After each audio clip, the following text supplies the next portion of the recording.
والسلام على حضرة المصطفى صلى الله عليه وسلم. سورة الفاتحة.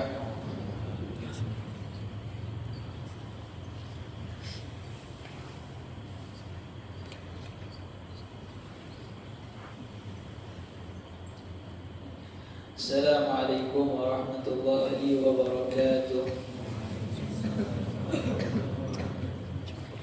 Bismillahirrahmanirrahim. Walhamdulillah. Wassallallahu wasallam ala rasulillah Sayyidina Muhammad ibn Abdullah wa ala alihi wa sahbihi wa man wala. Wa la hawla wa la quwwata illa billah. Subhanaka la ilma lana illa ma 'allamtana innaka antal alimul hakim wa tub 'alaina innaka antat tawwabur rahim. Allahumma anfa'na bima 'allamtana wa 'allimna ma yanfa'una wa zidna 'ilma. Ya Fattah iftah lana babak waj'alna min jumlati babak bi rahmatika ya arhamar rahimin. Amma ba'd. Alhamdulillah. Puja dan puji syukur kehadiran Allah Subhanahu wa taala, tak henti-hentinya kita panjatkan atas segala nikmat dan rahmat yang Allah Subhanahu wa taala berikan kepada kita, sehingga di pagi hari yang penuh dengan barakah Allah Subhanahu wa taala masih memberikan kita umur yang panjang, kesehatan, kesempatan. Allah Subhanahu wa taala memudahkan langkah-langkah kaki kita menuju rumah Allah, tempat yang dicintai oleh Allah, melaksanakan sholat subuh secara berjamaah, berzikir, berdoa kepada Allah, belajar ilmu tentang mengenal baginda Rasulullah sallallahu alaihi wasallam. Semoga harapan kita Allah Subhanahu wa taala senantiasa bimbing kita, mudahkan kita di dalam menjalankan perintah-perintahnya, mendekatkan diri kita kepada Allah, serta dalam menjauhi larangan-larangan Allah Subhanahu wa taala. Salawat serta salam tak lupa kita curahkan kepada junjungan agung Nabi besar Muhammad sallallahu alaihi wasallam beserta keluarga dan para sahabatnya ila akhir zaman. Ma'asyiral hadirin, hadirat, mustami'in, mustami'at rahimani wa rahimakumullah. Alhamdulillah. Sekarang kita berada di bulan Rabiul Awal, Rabiul Anwar, bulan kelahiran baginda Nabi besar Muhammad sallallahu alaihi wa ala alihi wa sahbihi wasallam. Yang mana kita ketahui bulan Rabiul Awal dahulunya tidaklah memiliki keistimewaan seperti bulan-bulan mulia lainnya. Bulan Ramadan memiliki keistimewaan dikarenakan bulannya. Namun bulan Rabiul Awal adalah sama seperti bulan-bulan lainnya.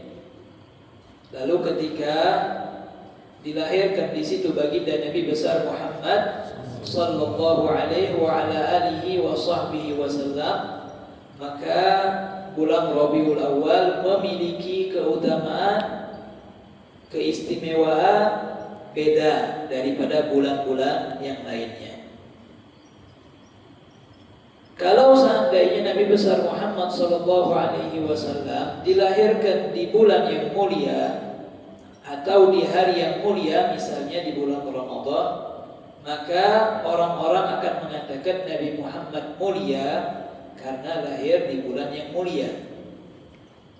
Oleh karenanya Nabi Muhammad SAW lahir pada bulan Rabiul Awal, maka bulan Rabiul Awal yang menjadi mulia dikarenakan terlahir di situ sosok agung yang paling mulia baginda Nabi besar Muhammad sallallahu alaihi wa ala alihi wa sahbihi wasallam. Oleh karenanya seyogianya bagi setiap muslimin muslimat untuk dia berbahagia, bergembira dengan lahirnya baginda Nabi Muhammad sallallahu alaihi wasallam.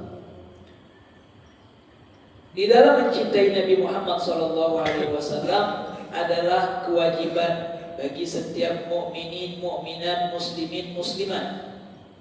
Banyak dalil-dalil daripada Al-Qur'an maupun hadis yang menegaskan kepada kita untuk mencintai Nabi Muhammad. Di antaranya ayat Al-Qur'an yang berbunyi An-nabiyyu awla bil mu'minina min anfusihim. Nabi itu lebih utama daripada kaum mukminin, daripada jiwa-jiwa mereka sendiri. Di dalam hadis Nabi Muhammad SAW yang dikeluarkan oleh Bukhari Muslim, la yu'minu ahadukum hatta akuna ahabba ilaihi min walidihi wa waladihi wan nasi ajma'in. Tidak beriman salah seorang di antara kalian hingga ia menjadikan aku orang yang paling dicintainya, melebihi daripada orang tuanya, melebihi daripada anaknya, bahkan melebihi dari seluruh manusia. Oleh karenanya mencintai Nabi Muhammad adalah kewajiban kita. Dan tidak diragukan, setiap orang dari kalangan mukminin, mukminat, muslimin, muslimat mengaku bahwa dirinya cinta kepada Nabi Muhammad. Namun yang namanya cinta memerlukan yang namanya bukti. Apa bukti seseorang itu mencintai Nabi Muhammad SAW? Tidak sebatas ungkapan saya cinta Nabi Muhammad, namun harus memiliki yang namanya bukti. Di antara tanda seseorang itu bukti dari cintanya Nabi Muhammad SAW adalah dengan menjalankan syariatnya Nabi Muhammad SAW.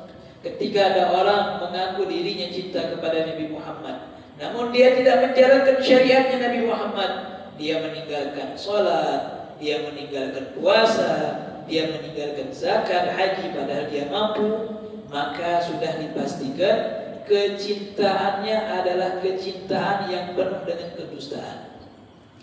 Al-Imam Syafi'i radhiyallahu anhu beliau mengatakan, innal muhibba liman yuhibbu muti'u.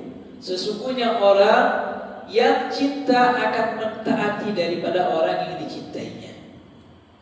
Kemudian di antara tanda seseorang itu cinta kepada Nabi Muhammad adalah dengan dia memperbanyak sholawat kepada Nabi Muhammad sallallahu alaihi wa ala alihi wa sahbihi wasallam. Ini bulan Rabiul Awal ini adalah bulan kita untuk lebih semangat di dalam mendekatkan diri kita kepada Allah melalui baginda Nabi Muhammad SAW. Dan kita tidak bakal sampai kepada Allah kecuali dengan jalur Nabi Muhammad. Al-Imam Junaid Sayyidul Ta'ifah beliau mengatakan, kullu turuq masdudah illa man ittafa athar Rasul SAW. Semua jalan menuju Allah itu buntu, kecuali satu jalan. Orang yang mengikuti jejak daripada Nabi besar Muhammad sallallahu alaihi wa ala alihi wa sahbihi wasallam. Di antaranya dengan banyak salawat. Sering kita sudah dengarkan fadilah salawat. Satu salawat yang kita baca mendapatkan 10 rahmat daripada Allah. Orang yang paling dekat dengan Nabi Muhammad kelak di hari kiamat adalah mereka yang paling banyak bersalawat kepada Nabi Muhammad sallallahu alaihi wasallam. Dan setiap kali kita salawat, nama kita dan orang tua kita akan disetor kepada Nabi Muhammad sallallahu alaihi wa ala alihi wa sahbihi wasallam. Dalam artian, semakin banyak salawat yang kita baca, semakin kita dikenal oleh Nabi Muhammad.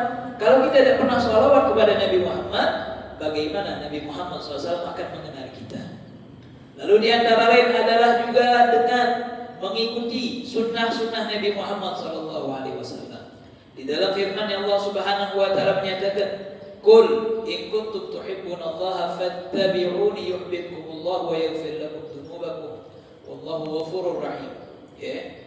Bagaimana Allah Subhanahu wa taala menyatakan, katakanlah wahai Muhammad, in kuntum, jika kalian mencintai Allah, fattabi'uni, ala lisani Nabi Muhammad SAW, ikuti aku, ikuti Nabi Muhammad, yuhibbukumullah, maka niscaya Allah akan mencintai kalian, wa yaghfir lakum dzunubakum, dan Allah akan mengampuni dosa-dosa kalian. Kemudian di antara lain adalah apa? Dengan mengenal sejarah Nabi Muhammad, lebih mengenal biografi tentang kehidupan Nabi Muhammad. Di dalam pepatah kita Indonesia dikatakan, tak kenal maka tak sayang. Semakin kita mengenal siapa Nabi Muhammad, maka akan semakin tumbuh kecintaan di dalam diri kita kepada baginda Nabi Muhammad sallallahu alaihi wa ala alihi wa sahbihi wasallam. Di antara lain dengan mencintai setiap yang dicintai oleh Nabi Muhammad, mencintai syariatnya, mencintai umatnya, mencintai anak keturunannya, mencintai para sahabatnya, mencintai setiap yang dicintai oleh baginda Nabi Muhammad sallallahu alaihi wa ala alihi wa sahbihi wasallam.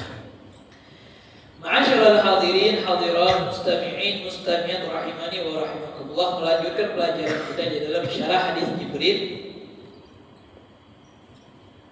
Masih dalam berkenaan tentang sejarah singkat baginda Nabi Muhammad sallallahu alaihi wasallam, ya, momen yang pas di dalam bulan Rabiul Awal. Kemarin kita telah mendengar sedikit bahwasanya Nabi Muhammad sallallahu alaihi wasallam dilahirkan di kota Mekkah pada hari Senin tahun Gajah di bulan Rabiul Awal. Tepatnya tanggal 12 Rabiul Awal. Beliau dilahirkan di dalam keadaan terkhitan dan beliau disusui oleh perempuan yang bernama Suwaibah al-Aslamiyah, budanya daripada Abu Lahab yang sebelumnya beliau disusui oleh ibunya kurang lebih selama 3 hari. Lalu setelah beliau disusui oleh Suwaibah al-Aslamiyah, beliau pun disusui setelahnya oleh Halimatus Sa'diyah, oleh Halimatus Sa'diyah sampai sempurna di dalam penyusuannya kepada Rasulullah sallallahu alaihi wasallam. Lalu Nabi Muhammad sallallahu alaihi wasallam mendapatkan peristiwa dibelah dada beliau pada tahun ketiga atau tahun keempat dari kelahiran beliau. Dan pada tahun ke-6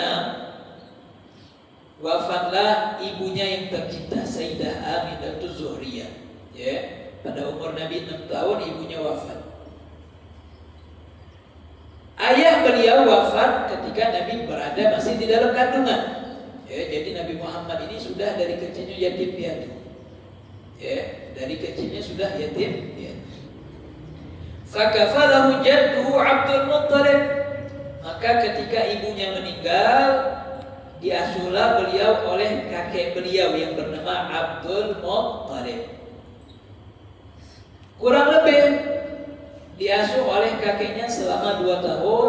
Ketika umur Nabi Muhammad 8 tahun meninggallah kakeknya, maka beliau pun diasuh oleh pamannya yang bernama Abu Thalib.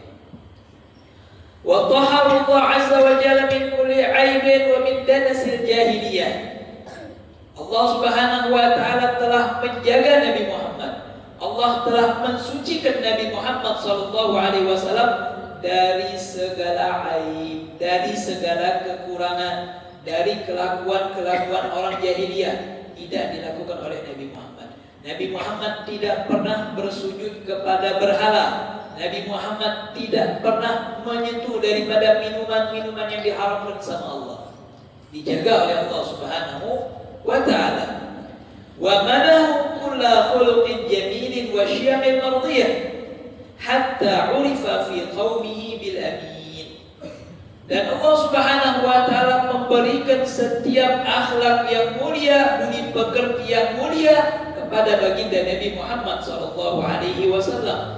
Bahkan dari kecil Nabi Muhammad sallallahu alaihi wasallam terkenal di kalangan masyarakatnya dengan kemuliaan akhlaknya. Beliau mendapatkan gelar dari kaumnya dengan Al-Amin, orang yang bisa dipercaya, orang yang terpercaya. Karena Nabi Muhammad dari kecilnya tidak pernah bohong. Beliau terkenal dengan kejujurannya. Beliau terkenal dengan akhlak budi pekerti beliau yang mulia. Lima syahadu min amanatihi wa sidqihi wa taharatihi zakiyah. Kenapa? Karena mereka orang-orang Quraisy menyaksikan secara langsung akhlak-akhlak baginda Nabi Muhammad yang begitu luar biasanya. Walamma balagha 12 sana safara ma'amihi Abi Thalib ila Syam hatta balagha Busra. Ketika umur Nabi Muhammad sallallahu alaihi wasallam 12 tahun, beliau melakukan safar, bepergian bersama pamannya yang bernama Abu Thalib ke Syam. Ketika umur beliau 12 tahun. Ketika sampai di kota Busra, beliau dilihat oleh seorang rahib, seorang pendeta yang bernama Bahira. bahira bisa, buhaira bisa. Fa'arafahu bisifatihi. Ketika ini pendeta melihat Nabi Muhammad yang ketika itu berumur 12 tahun, dia yang melihat, nah ini budak kecil ini tidak biasa ini. Ya. Fa'arafahu bisifatihi. Dia mengenali Nabi Muhammad dengan sifat-sifatnya. Kenapa? Karena seluruh sifat Nabi Muhammad itu sudah disebutkan di dalam kitab-kitab Taurat, di dalam kitab Injil. Di dalam kitab-kitab sebelumnya itu sifat-sifat Nabi disebutkan. Makanya di dalam Al-Quran Allah menyatakan ya'rifunahu kama ya'rifuna abna'ahum. Mereka mengenal Nabi Muhammad, mereka mengetahui sifat-sifat Nabi Muhammad sebagaimana mereka mengetahui tentang anak-anak mereka. Jadi mereka tahu sifat-sifatnya Nabi Muhammad dilihat oleh pendeta. Nah ini sifat-sifat Nabi ada pada anak ini. Dia melihat. Fagala, lalu dia berkata kepada pamannya Abu Thalib, "Hada Rasulullah Rabbil Alamin." Oh ini adalah Rasulullah, ini adalah utusan Allah, ini anak kelak akan menjadi nabi. Wa sa'ala ammahu an yaruddahu khaufan alaihi min al-yahud, faraddahu ila Makkah. Lalu seorang rahib tadi dia menasihati kepada Abu Thalib, ditanya dulu sebelumnya. Ini anak siapa? Kata Abu Thalib, ini anak saya. Tidak, bohong. Ini bukan anak kamu. Ini adalah ayahnya sudah meninggal. Tahu dia. Kenapa? Sudah tahu dari kitab-kitab. Lalu dia minta kepada Abu Thalib untuk kembali pulang ke kota Makkah. Kenapa? Karena dia takut kalau berjumpa dengan orang-orang Yahudi yang memiliki kedengkian, mereka akan membunuh ini Nabi Muhammad SAW. Kenapa? Karena Nabi Muhammad bukan dari kalangan mereka. Mereka pengen itu Nabi diutus dari kalangan mereka. Sehingga ketika Nabi Muhammad SAW diutus dari bangsa Arab, mereka tidak terima. Mereka tidak terima. Mereka ingin bunuh Nabi Muhammad SAW. Akhirnya dinasihat untuk bawa balik. Akhirnya dibawa pulanglah oleh pamannya Abu Thalib ke kota Makkah Al-Mukarramah. Thumma safara Rasulullah ila Syam ma'a Maisarah ghulam Khadijah binti Khuwailid radhiyallahu anha fi tijaratin laha qabla an yatazawwajaha. Kemudian beliau pun melakukan safar ke kota Syam bersama Maisarah. Maisarah ini adalah pembantunya Sayyidah Khadijah binti Khuwailid. Untuk apa? Untuk membawa dagangan. Jadi Nabi Muhammad SAW membawa dagangannya Sayyidah Khadijah, ditemani dengan gulamnya, dengan pembantunya yang bernama Maisarah. Sebelum Nabi Muhammad SAW menikah dengan Sayyidah Khadijah, hatta balagha suqa Busra, sampai beliau sampai di pasar Busra. Falamma raja min hadhihi safra tazawwajaha sallallahu alaihi wasallam. Ketika beliau selesai dari perdagangan, Sayyidah melihat bagaimana ketekunan Nabi Muhammad, bagaimana kejujuran Nabi Muhammad SAW. Beliau tertarik kepada Nabi Muhammad SAW, menawarkan dirinya. Sayyidah Khadijah menawarkan dirinya kepada baginda Nabi Muhammad SAW. Maka beliau pun dinikahi oleh baginda Nabi Muhammad SAW. Wa kana umruhu 25 sana wa umruha 40 sana. Ketika itu umur Nabi 25 tahun, umur Sayyidah Khadijah 40 tahun. Wa 'ashat ma'hu nahwa 25 sana. Dan Nabi hidup bersama Sayyidah Khadijah itu sekitar 25 tahun. Nabi Muhammad SAW hidup bersama Sayyidah Khadijah sekitar 25 tahun, kehidupan yang begitu luar biasa, rumah tangga yang begitu harmonis, suami dan istri yang saling menyayangi, luar biasa, tidak menuntut hak satu sama lain saling melengkapi. Bahkan Sayyidah Khadijah pernah dibilangin sama orang-orang Arab di kala itu, wahai Khadijah, engkau beruntung sekali, enak sekali engkau bisa bersenang-senang dengan Nabi Muhammad SAW. Apa jawaban Sayyidah Khadijah? Ya, semenjak aku menikah dengan Nabi Muhammad SAW, aku tidak ada pikiran untuk bersenang-senang dengan Nabi Muhammad. Tapi yang aku pikirkan adalah bagaimana Nabi Muhammad senang kepadaku. Nah, ini luar biasa. Ya. Pasangan, mereka saling ingin menyenangkan pasangannya, bukan saling menuntut hak satu sama lain, tapi sama-sama berusaha untuk menyenangi pasangannya. Wa fi sanatil khamisah wa thalathin hadara Rasulullah bina'an Quraisy al-Ka'bah. Lalu ketika umur Nabi Muhammad SAW 35 tahun, beliau menghadiri di dalam renovasi Ka'bah bersama kalangan Quraisy. Wa ja'aluhu hakiman bainahum lamma tanaza'u fi man yadhuru Hajar al-Aswad. Nah, ketika renovasi Ka'bah, Hajar al-Aswad dipindahkan dari tempatnya. Lalu mereka pun ada perselisihan. Siapa yang bakal meletakkan Hajar Aswad di tempatnya? Kenapa? Ya wajar, pengen apa? Sama-sama pengen dapat nama. Oh, si fulan yang meletakkan Hajar Aswad pengen dapat nama. Akhirnya mereka cekcok. Siapa orang yang meletakkan Hajar Aswad di tempatnya? Fa'amaruhum biramihi ma'an firida. Akhirnya mereka memutuskan siapa orang yang akan meletakkan Hajar Aswad. Lalu ditemukanlah Nabi Muhammad SAW adalah sosok yang paling berhak untuk meletakkan Hajar Aswad karena mereka melihat kecocokan kepada baginda Nabi Muhammad SAW. Lalu dengan kebijakan, dengan kearifan, dengan kecerdasan yang dimiliki oleh Nabi Muhammad SAW agar mereka tidak berantem, Nabi Muhammad SAW membentangkan rida, membentangkan sorban. Dibentangkan sorban, lalu Hajar Aswad tadi ditaruh di tengahnya. Lalu Nabi Muhammad memerintahkan setiap pemimpin dari qabilah, setiap pemimpin dari ketua-ketua kampung puji kita nih, agar mengangkatnya bersamaan supaya dapat galau, dapat bagian galau.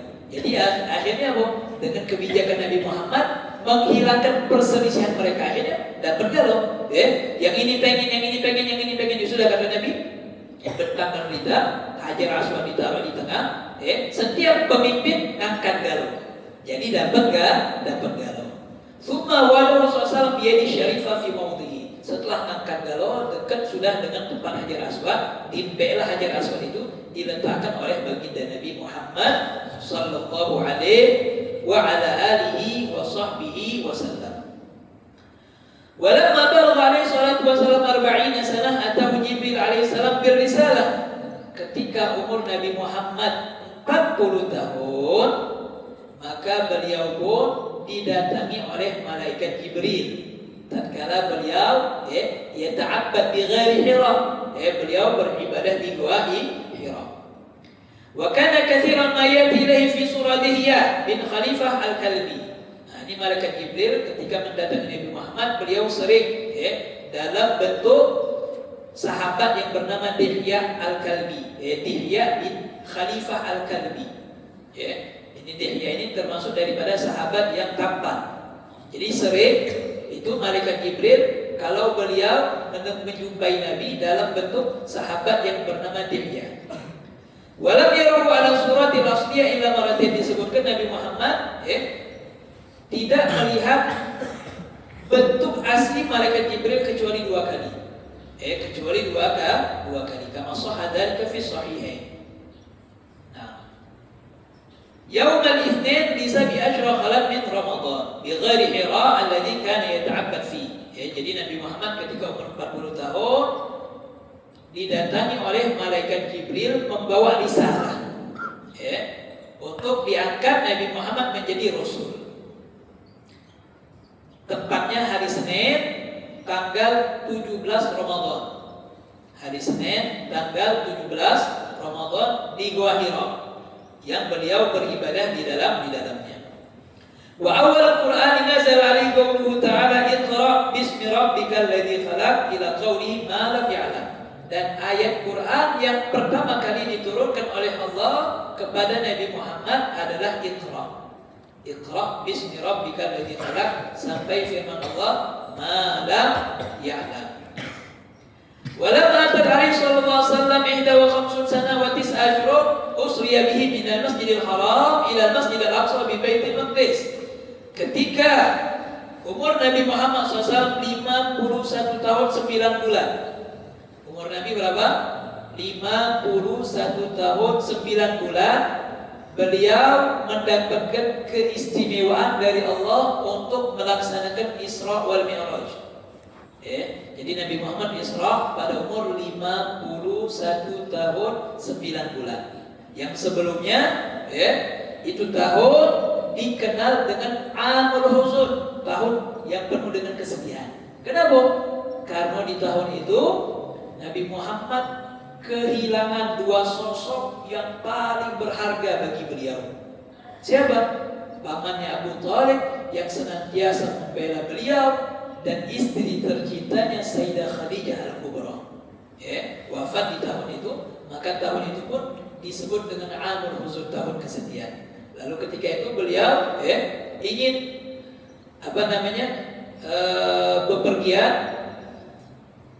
ingin mendapatkan ketenangan di kota Taif, namun bukan ketenangan yang beliau dapatkan berdakwah kepada Allah Subhanahu wa taala. Beliau mendapatkan lemparan batu, bahkan dari anak-anak kecil, budak-budak kecil disuruh sama geng-geng sana untuk melempari Nabi Muhammad, menghinakan Nabi Muhammad SAW. Sampai beliau berdarah, sampai Zaid bin Harithah yang kala itu mengawal Nabi Muhammad SAW berdarah. Sampai Malakul Jabal, malaikat yang menjaga gunung itu geram mendatangi Nabi Muhammad SAW minta izin supaya gunung ini dihimpitkan kepada penduduk Taif. Tapi dengan kasih sayangnya Nabi Muhammad SAW, beliau bilang jangan.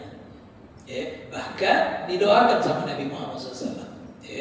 Agar keturunan mereka menjadi orang-orang yang mendapatkan hidayah daripada Allah Subhanahu wa taala. Sallallahu alaihi wa ala alihi wasallam. Akhlak mulia baginda Nabi Muhammad. Setelah kejadian-kejadian itu, beliau pun dihibur oleh Allah Subhanahu wa taala untuk melaksanakan Isra wal Mi'raj. Wa furida alaihi 5 shalawat wa ra'a rabbahu bi'ainai ra'sih fa auha ilaihi ma auha. Dan di antara oleh-oleh terbesar yang didapatkan daripada peristiwa Isra wal Mi'raj adalah salat 5 waktu. Sering sudah kita dengarkan yang dahulunya, pertama kali 50 waktu, akhirnya mendapatkan keringanan menjadi 5 waktu. Wa ra'a rabbahu bi'ainai ra'sih. Dan di dalam peristiwa tersebut Nabi Muhammad melihat Allah secara langsung. Ini juga adalah keistimewaan yang Allah berikan kepada Nabi Muhammad. Hanya Nabi Muhammad ketika di dunia yang bisa melihat Allah. Tidak ada makhluk lain yang bisa melihat Allah secara langsung ketika di dunia selain Nabi Muhammad.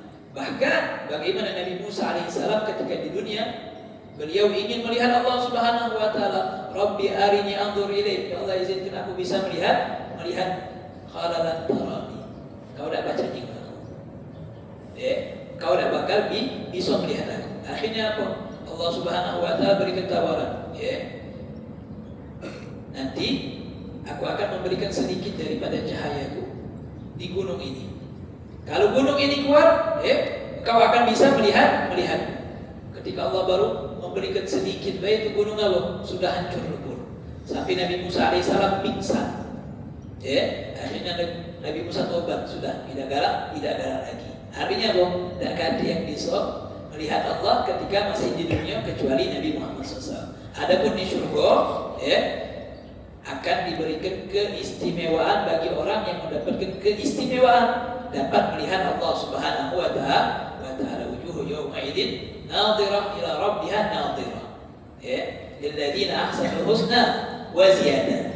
Lilladzina ahsanu, bagi mereka orang-orang yang melakukan kebaikan al husna, mendapatkan surga, wa ziyadah, Dan tambahan apa tambahannya? Ru'yatullah. Bisa memandang Allah Subhanahu wa taala ya. Semoga kita tidak diharapkan bisa memandang Allah karena kotornya mata kita ini dengan dosa-dosa kita. Walamma balagha 53 sana, ketika umur Nabi Muhammad SAW 53 tahun, hajara ilal Madinah, beliau hijrah ke kota Madinah Al-Munawwarah, wa fi suhbati Abu Bakr As-Siddiq radhiyallahu an, dan ketika beliau hijrah ke kota Madinah, beliau ditemani oleh teman beliau yang bernama Sayyiduna Abu Bakar As-Siddiq. Fawasal al-Madinah yawm al-Ithnain li-12 min Rabiul Awwal. Maka beliau pun sampai di kota Madinah juga di hari Senin, juga di tanggal 12 Rabiul Awwal. Ya. Wa aqama biha 10 sinin. Beliau tinggal di kota Madinah selama 10 tahun. Wa tuwfiya sallallahu sana 11 min al-Hijrah, dan beliau wafat pada tahun 11 dari Hijrah. Wa umruhu 63 sana, dan ketika wafat umur beliau 63 tahun. Juga dikatakan alal masyhur, menurut pendapat yang kuat, beliau pun wafat di hari Senin tanggal 12 Rabiul Awwal. Jadi luar biasa hari Senin. Hari Senin ini hari yang istimewa. Hari kelahiran baginda Nabi Muhammad SAW. Makanya Nabi Muhammad SAW beliau melakukan puasa di hari Senin. Beliau melakukan puasa di hari Senin, maka ditanya, wahai Rasulullah, ngapa engkau puasa di hari Senin? Maka dijawab sama Nabi Muhammad, fihi wulidtu, di hari itu aku dilahirkan. Jadi sebagai tanda syukurnya Nabi Muhammad SAW atas hari kelahiran beliau melakukan ibadah dengan apa? Dengan berpuasa, sebagai tanda syukur kepada Allah Subhanahu wa taala. Nah, inilah yang dijadikan dalil diantaranya oleh ulama dengan kita mengadakan maulidnya Nabi Muhammad. Kenapa? Sebelum kita merayakan maulid Nabi dulu merayakan dengan apa? Dengan puasa. Nah, maulid yang kita lakukan ini sebagai apa? Ekspresi tanda bahagianya kita dengan adanya Nabi Muhammad SAW. Isi maulid itu apa sih? Ya kan? Isi maulid itu ada sholawat di dalamnya. Kemudian ada sejarah, dibaca sejarahnya Nabi Muhammad SAW. Dikatakan oleh ulama, indah dzikri sholihin tanzilur rahmah.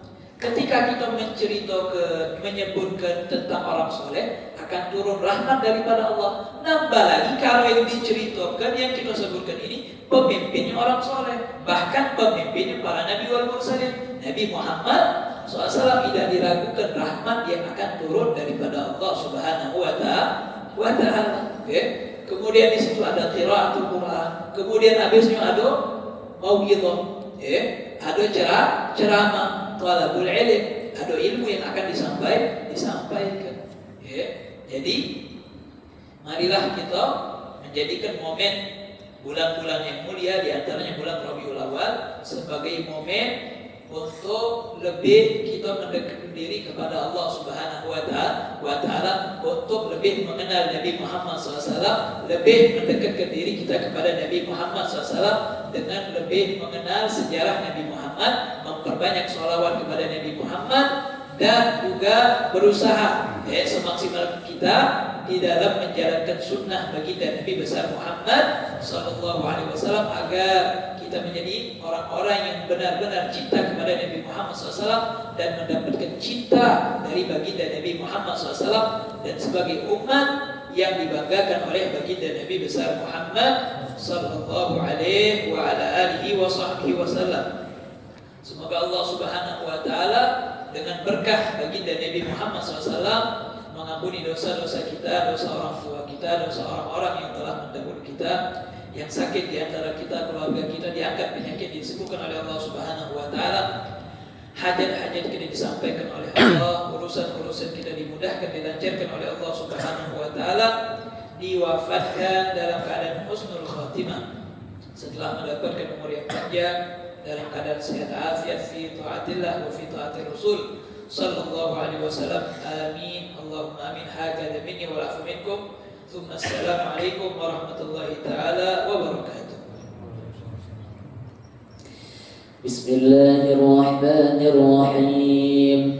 Ya Rabbana atarafna bi annana iqtarafna wa annana asrafna ala lagha ashrafna fatub alaina tawbah tawasil likulli hawbah واستر لنا العورات وآمن الروعات واغفر لوالدينا ربي ومولودينا والآل والإخوان وسائر الخلان وكل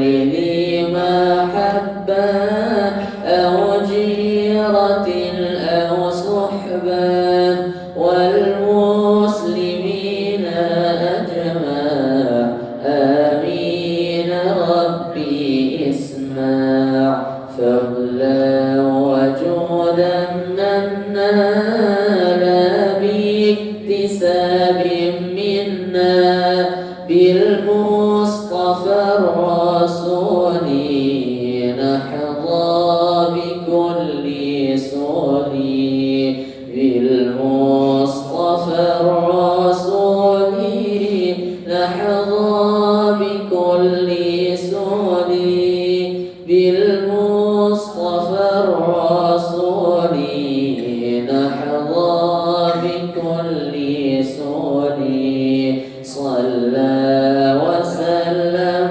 ربي عليه عد الحب وآله والصحب عدد طرش الصحب والحمد للإله في البدء والتناهي والحمد لله